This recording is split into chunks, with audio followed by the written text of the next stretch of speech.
بسم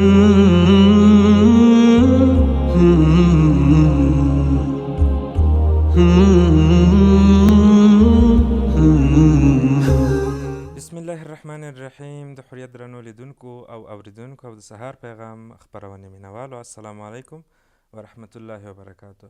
هیلهمند یم چې د صحت او عافیت جامې مو پر تن وي او یو ښه سهار مو پیل کړی وي. دا د ستاسو لپاره د سهار پیغام خپرونه در پیل شوه. نن هم خپرونه کې یو میلمه لرو. داسې څوک لرو چې یو نوښت یې کړی، یو نوی کار یې کړی، یو داسې څه دي چې د افغانستان لپاره اړتیا وه او د ډیرو خلکو مشکلات ورسره حلیدلی شي. دا یو اپلیکیشن دی چې د مریضانو لپاره یا د هغو خلکو لپاره چې مریضان لري د هغوی سره مرسته کولی شي. زموږ یو افغان ورور جوړ کړی چې عبدالله توتاخیل نومیږي. توتاخیل صاحب د پکتیا ولایت سیدکرم ولسوالۍ سره تعلق لري او دا مهال کابل کې ژوند کوي. خوشبختانه خپرونه کې را سره دی. توتاخیل صاحب لومړی ډېر ښه راغلاست، ستړي مه شئ. حریت راډیو ته بخیر راغلی.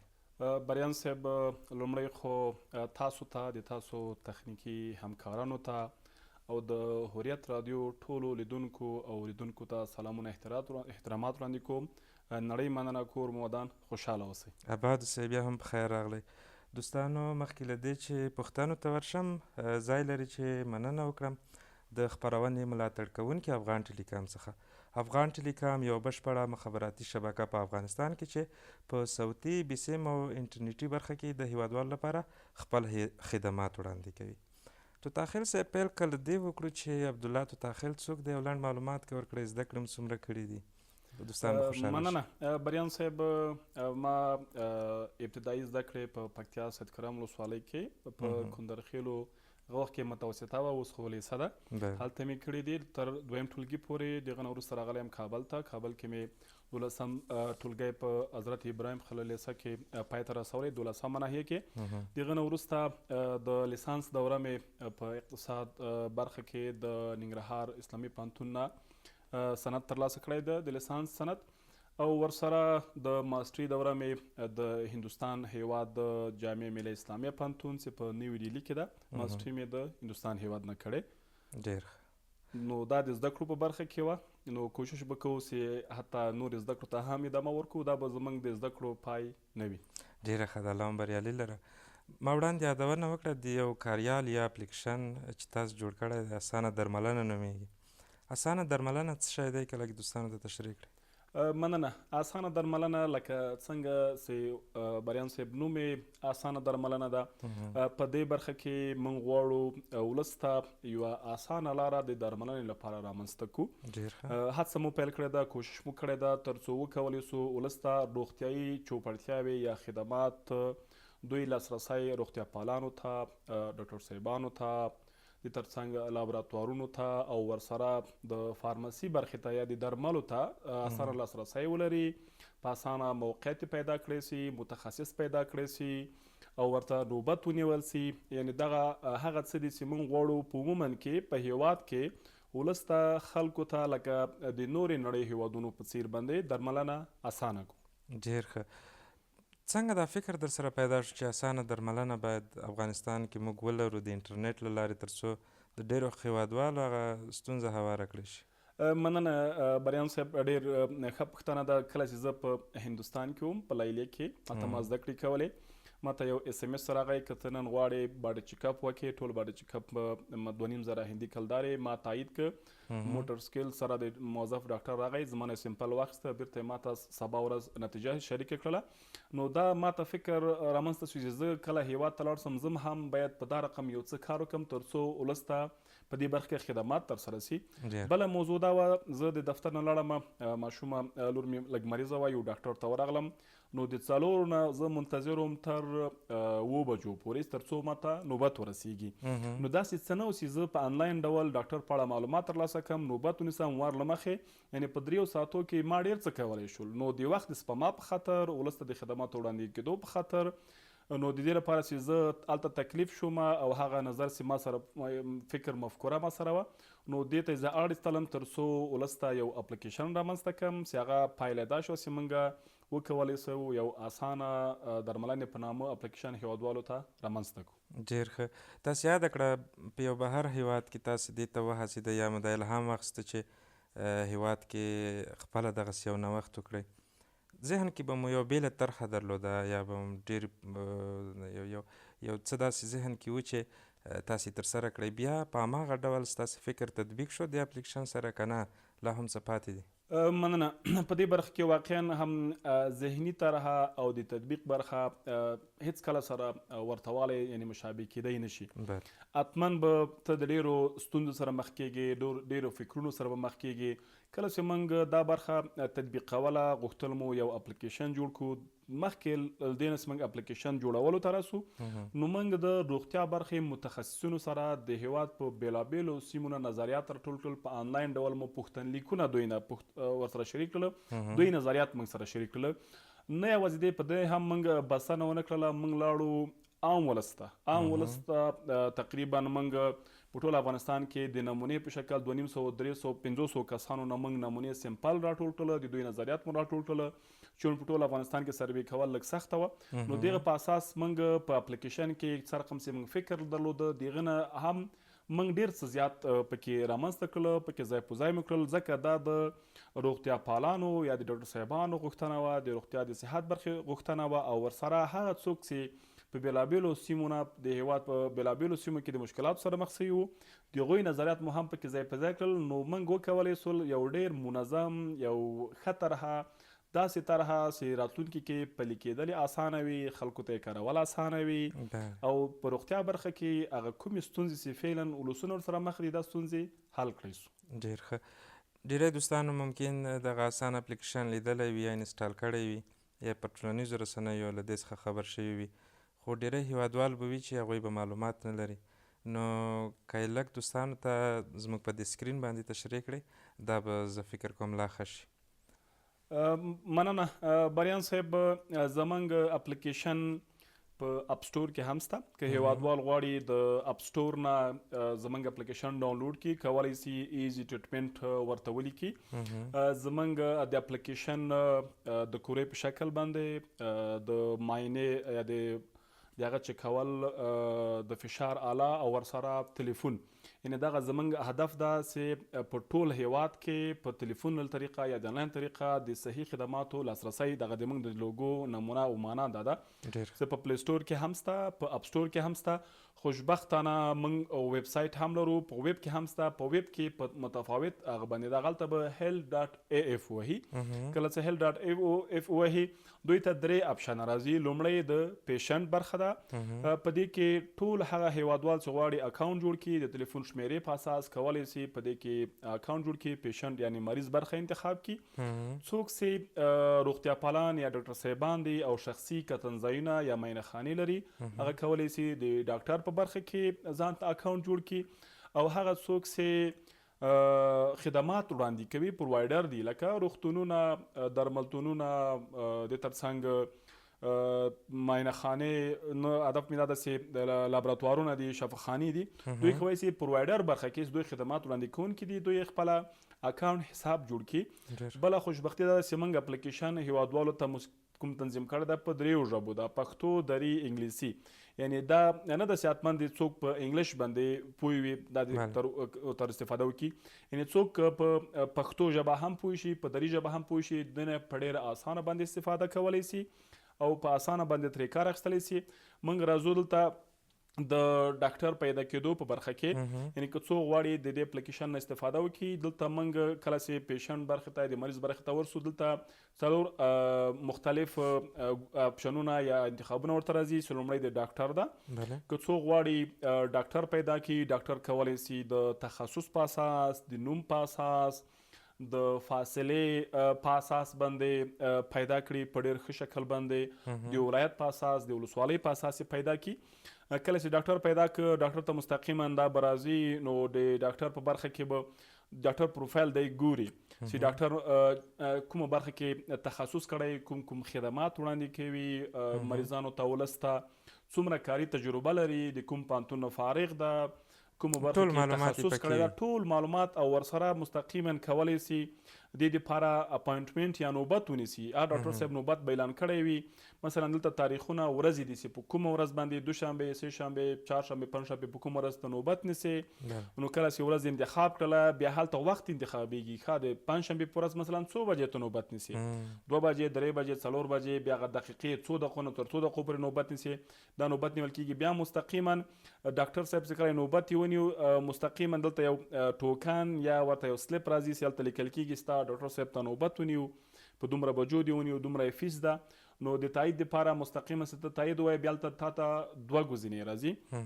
مخکې له دې نه چې د 2 ګزینې په برخه کې دلته موږ پارټنر د پیسو د ورکړې په برخه کې موږ حسابې فعلا دپاره پارټنر ده. کوشش کوو چې ټول آنلاین پیمنټونه له دې له طریقې وسي کې دوه موږ ګزینې لرو. یو څوک غواړي په نغدې پیسې ورکړي ډاکټر ته چې ورسي، او یا په آنلاین ډول باندې پیسې ورته ورکړي. دواړه اپشنونه شته دي.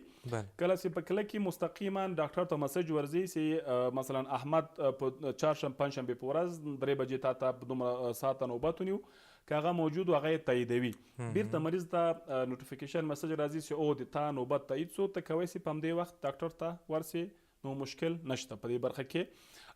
همزمان همدا رقم موږ د روغتون په برخه کې موږ کولی سو د یو روغتون ټول خدمات چې هغه په هره برخه کې دي، مثلا واردونه یې وګوري، سیکشنونه یې وګوري، او ورسره برخې یې وګوري، خدمات یې وګوري، د شفاخانې ادرس وګوري، تلیفون شماره یې، جی پی ایس لوکیشن په اساس، د مپ په اساس یې وګوري. دا خدمات وړاندې کېږي پکې. او ورسره لابراتوار برخه یو مسله ډېره مهمه مسله ده چې په افغانستان کې د خپل چیک اپ کول یا د ځینو معاینات ترسره کول دا ډېر خلک نه کوي. کله چې ډېر زیات د مشکلاتو سره مخ شي، ستونزو سره مخ شي، تکلیفونه زیات شي ورته، بیا چې کله ډاکټر ته ورسي هغه ډاکټر ماهران پاتې شي چې د کومې برخې درملنه وکړم. ځکه چیک اپ ډېر ضرور ده. زموږ هیوادوال که ډېر مصروف هم وي، دوی کولی سي چیک اپ لابراتوار برخې ته ورسي، ټسټونه انتخاب کړي. مثلا لومړي ټسټونه دي چې هغه د شکر، مثلا وینې غوړوالی ده، میکروب ده، ځینې نور ټسټونه دي، دی کولی سي انتخاب کړي. په دفتر کې ناست وي، مستقیما هغه هوم سیمپلینګ یا د کور نه سیمپل اخیستل، د دفتر نه مثلا نمونه یا سیمپل اخیستل، مستقیما راځي سیمپل یې اخلي، وړي ځان سره، بیرته ورته نتیجه د اپلیکیشن له طریقه شریکوي، بدون دې نه چې دا تکلیف سي، بدون دې نه چې دا وخت ضایع سي، بدون دې نه دلته زه غواړم یو پوښتنه وکړم. ډېر وبخښئ طاهر صاحب، دغه مشوره یا دغه معاینات چې انلاین ترسره کوي ورته ډاکټر، پیسې اخیستل کېږي که مفته دي؟ په دې برخه کې 2 مسایل دي. که چیرته د لابراتوار ته نوبت نیسي، د هر ټسټ قیمت خو معلوم وي، هغه به د لابراتوار قیمت وي. فعلا دپاره زموږ خدمات ټول وړیا دي. که هغه ډاکټر ته نوبت نیول دی، که روغتون ته نوبت نیول دی، که لابراتوار ته نوبت نیول دی، او یا که درمل ترلاسه کول دي په آنلاین بڼه باندې، دا ټول په وړیا ډول باندې دي. هیوادوال کولی سي په وړیا ډول تر استفاده وکړي، زموږ خدمات وګوري، بدون دې نه چې کوم اضافي فیس ورکړي. حتی په دې برخه کې تاسې کولی سي ځینې تخفیفونه، یعنې که ته لابراتوار ته فزیکي ورځې کېدای سي تا ته فول باډي چیک اپ په 15,000 وکړي، ولې زموږ اپلیکیشن کې مطمئنه اوسه چې دا ټسټونه یا دا تخفیفونه به په ډېر ارزانه وي. یعنې موږ یې کولی سو د روغتون په برخه کې ډېر معتبر روغتونونه راجستر شوي دي، ډېر معتبر لابراتوارونه راجستر شوي دي. حتی د درمل په برخه کې ته مثلا دفتر کې په کور کې ستړی نشي کولی بیرون وځې، ته کولی سي درملتون سرچ کې نقصه ورته ولېږې، هغه درته بیرته قیمت رالیږي چې تا د ټولې نقصې قیمت د مثال په ډول 4,500 افغانۍ شوه. مستقیم یې تاییدوي. دلته بله انتخاب ته لرې، ښه ته درملتون ته راځي درمل ترلاسه کړي، او یا که درمل کور ته دروړو، که کور ته یې غواړي هغه به د فاصلې په اساس په هغه باندې هغه کوم مصارف سي دی په راځي، مثلا 1.40-50 څومره افغانۍ سي وي، دا به راتلی شي په هغه باندې. یعنې ډېر هغه خدمات مو دومره ښه تنظیم کړي دي چې څوک وکولی سي په ډېر ښه شکل باندې، په ډېر منظم شکل باندې د دې خدماتو استفاده وکړي او د ده نه ګټه پورته کړي. ډېر ښه. دا یوازې کابل پورې محدود ده که نه؟ نور ولایتونو کې هم دې څخه هیوادوال کار اخیستلی شي؟ نور هیوادونو کې هم تاسې کلینیکونه او ډاکټر صاحبان ثبت کړي؟ مننه. موږ خدمات د افغانستان په شمول حتی په ولسوالیو کې فعلا دپاره کابل، ټول کابل زموږ تقریبا ډاکټر صاحبان ډېر زیات پکې راجستر شوي دي، روغتونونه راجستر شوي دي، همدارنګه ولایتونو ته موږ تللي یو چې هغه پکتیا، خوست ده، قندهار ده، هرات ده، یعنې اکثره زیاتو ولایتونو تقریبا موږ د 100 نه زیاتو ولایتونو کې موږ نوملیکنه پیل کړې ده. ډاکټر صاحبان ثبت شوي دي په دې برخه کې. موږ هدف نه یوازې داسې تر ولایاتو محدود سي، بلکې موږ به ولسوالیو ته هم ورځو چې یو څوک وکولی سي د کور ترڅنګ په اسانه باندې ډاکټر نوبت، ادرس، د تخصص په اړه د زده کړو په اړه معلومات ترلاسه کړي او بیا ورسي درملنه ترلاسه کړي. وړاندې خبرو کې تاسو ویلې چې هر څوک کولی شي اکاونټ جوړ کړي د اپلیکیشن کې. کله چې یو څوک پکې ثبتېږي معیار یې څه دی؟ مثلا زه یو ډاکټر یم خو ممکن ډېره تجربه ونه لرم، یا مې کومه برخه کې چې زه دعوه کوم چې دغه خدمات وړاندې کولی شم هغه برخه زما کمزوري وي، زما معیار څه دی چې زه ځان ثبتوم په دې کې؟ ته ما منې چې کوم شعار لرم؟ په دې برخه کې موږ هغه سټنډرډونه چې نړیوال سټنډرډونه، معیارونه دي، دا مو په نظر کې نیولي. څوک چې ځان ثبتوي لومړی دا یې د خپل تلیفون شمیره، ایمیل ادرس، د ادرس، مینخانه، د مینخانې جواز چې رسمي جواز د حساسیت عامل لخوا ورکول شوی وي، هغه د فراغت سند چې د سره موجود ده د دې سند درلودل او ورسره د تخصص سند درلودل دا ضرور دي. یعنی موږ فعلا د پاره چې لومړی کې د ډاکټر صاحبان شفاخانې روغتونونه معمولا په موږ همکاران چې ورځي دوی هغه سندونه نه لري، دا اپشن موږ ورته خلاص پرېښی ده. معمولا څوک چې یو مینخانه لري هغه حتما جواز یو څه لري، یو شفاخانه چې وي د هېواد په برخه کې نو حتما جواز لري. نو راتلونکي کې به زموږ اپلیکیشن به دا رقم وي تر څو چې څوک جواز ونه لري، څوک چې رسمي سند ونه لري د روغتیا وزارت یا د لوړ زده کړو وزارت نه، دوی نشي کولی په دې اپلیکیشن کې حساب ځان ته جوړ کړي او یا خلکو ته درملنه وړاندې کړي. او دا ترڅنګ چې یو څوک په خپله برخه کې متخصص ده که نه ده، دا برخه موږ ولس ته پرېښي.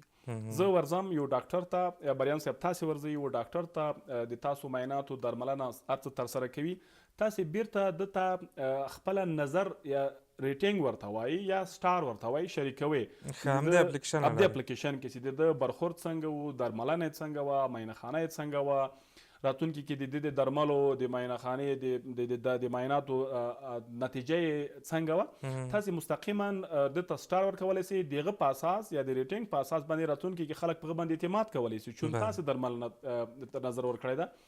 د عام ولس نظر موږ ډیر مهم ګڼلی ده او ډیر اړین ده تر څو وکولی سو خدمات لا معیاري سي او ډاکټر صاحبان ولس ته لا ښه خدمات وړاندې کړي په دې برخه کې. بله، ډیره مننه. دغه ډاکټر صاحبان یا کلینیکونه چې کله دې اپلیکیشن کې ثبتېږي تاسې فیس ترې اخلئ؟ په دې برخه کې موږ د دې لپاره چې وکولی سو چې ډیر په منظم شکل دوی سره مخې ته لاړ سو، نه یوازې دا چې د دوی اپلیکیشن کې موږ ځای په ځای کوو، د دوی په اړه معلومات ترلاسه کوي، بلکې موږ دوی ته په ټولنیزو رسنیو کې هم هغه کوم څه چې د دوی حق جوړیږي هغه هم ورته تنظیمو.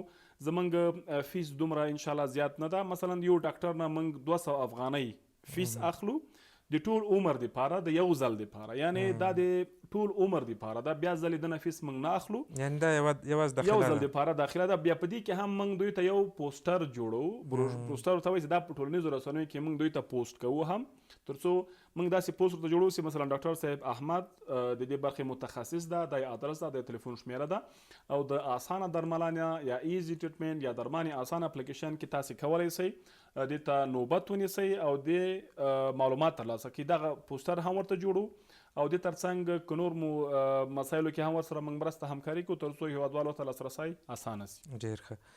بیا مهمه پوښتنه کوم هغه دا ده چې دې کې اوس تاسو لپاره ګټه څه شوه؟ مریض ته هم مشوره او هغه دوی چې څه ضرورت دی وړیا دي، د ډاکټر څخه هم ډېر یو کم فیس اخیستل کېږي چې هغه بیرته ممکن مصرف شي په هماغه چارو باندې. تو تاخیر صاحب اقتصاد لوستی خو اوس دلته هېوادوالو ته پوښتنه ده چې د ده هغه ګټه له کوم ځایه ده او موږ خبر شوي یو تاسو یو ټیم هم د دې اپلیکیشن لپاره په دنده ګمارلی دی، دوی ته د معاشونه له کومه راځي؟ مننه، ډېره ښه پوښتنه ده. موږ تقریبا په کابل په ټولو ناحیو کې او د افغانستان په اکثر ولایتونو کې همدا اوس فعلا ټیم زموږ عملا کار کوي. دغه 200 افغانۍ مو څه ویلې، په دې 200 افغانیو کې ډېر ښه سوال دی که 80 افغانۍ موږ هغه شخص ته ورکوو چې په دې ټیم کې موږ سره کار کوي.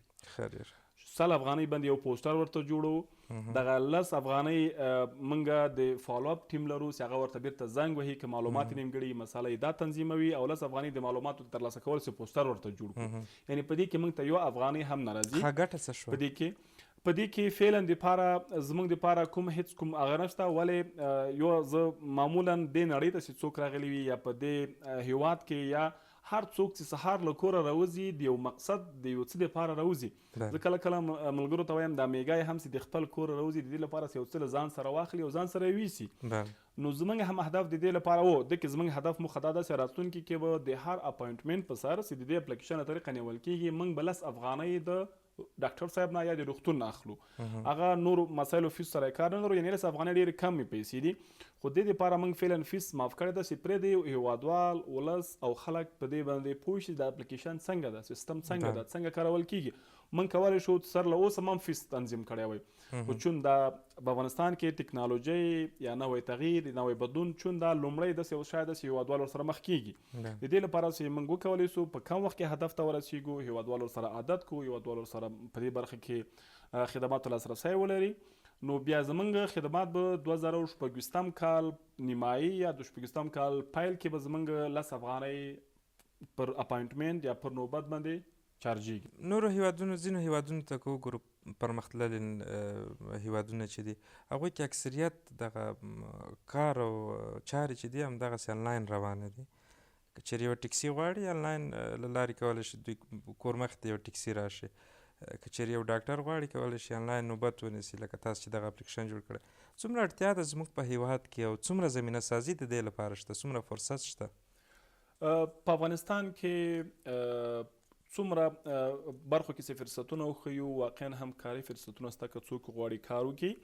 یعنې لکه څنګه چې زموږ معدنیات د څومره وخت کې لاسوهنه نه وه شوې، استخراج شوي نه وو، همداسې ځمکې لاندې پاتې وو. دلته د مفکورې نظریات او نوآوري نوښتونه هم همداسې پاتې دي.